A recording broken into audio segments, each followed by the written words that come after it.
Hi here, Finns here. I'm back from another video and today I'm going to be talking about the X Factor 2018 UK Final. Now if you didn't see the other video I did earlier, you may see that I've I've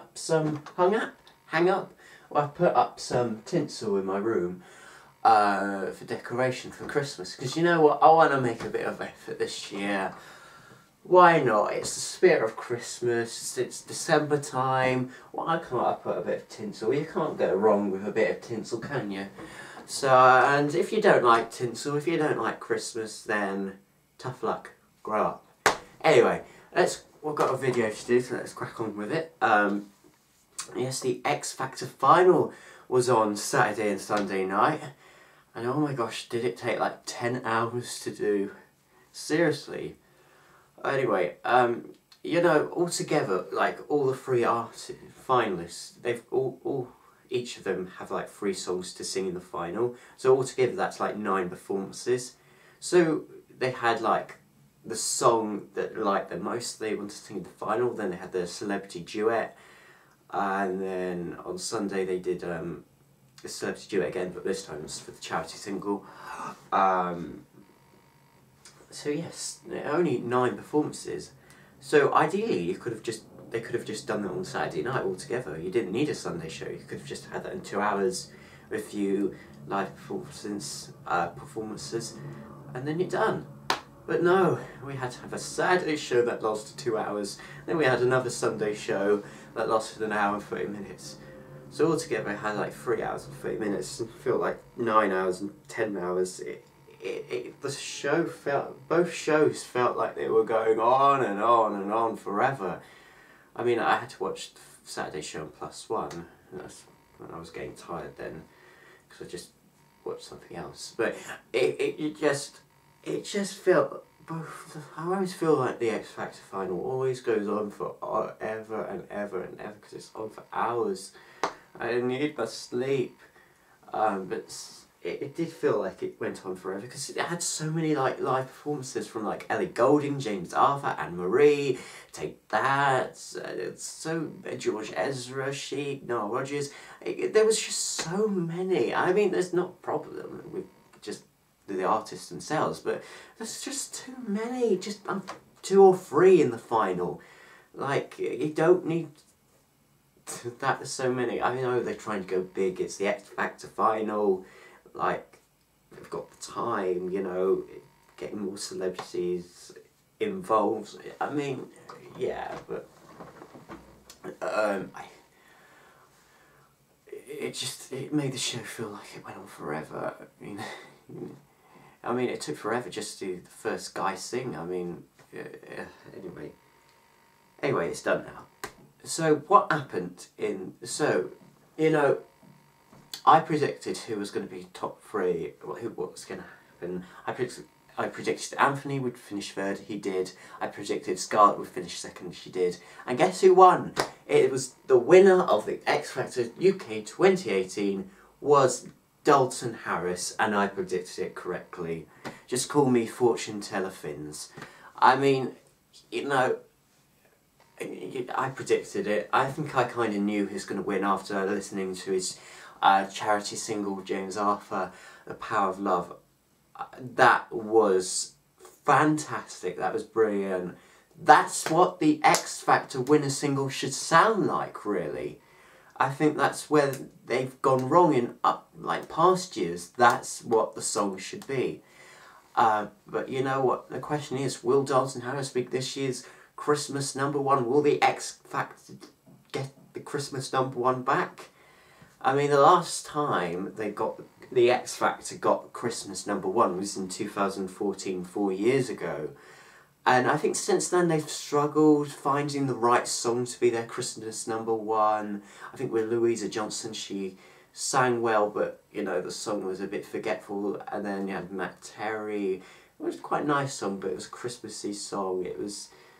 I think that song wasn't really that memorable. And then you had Raksu, which sang the original song, but the problem was it wasn't really like what should be Christmas #1. I think this year this sounds like what the X Factor Christmas single should sound like.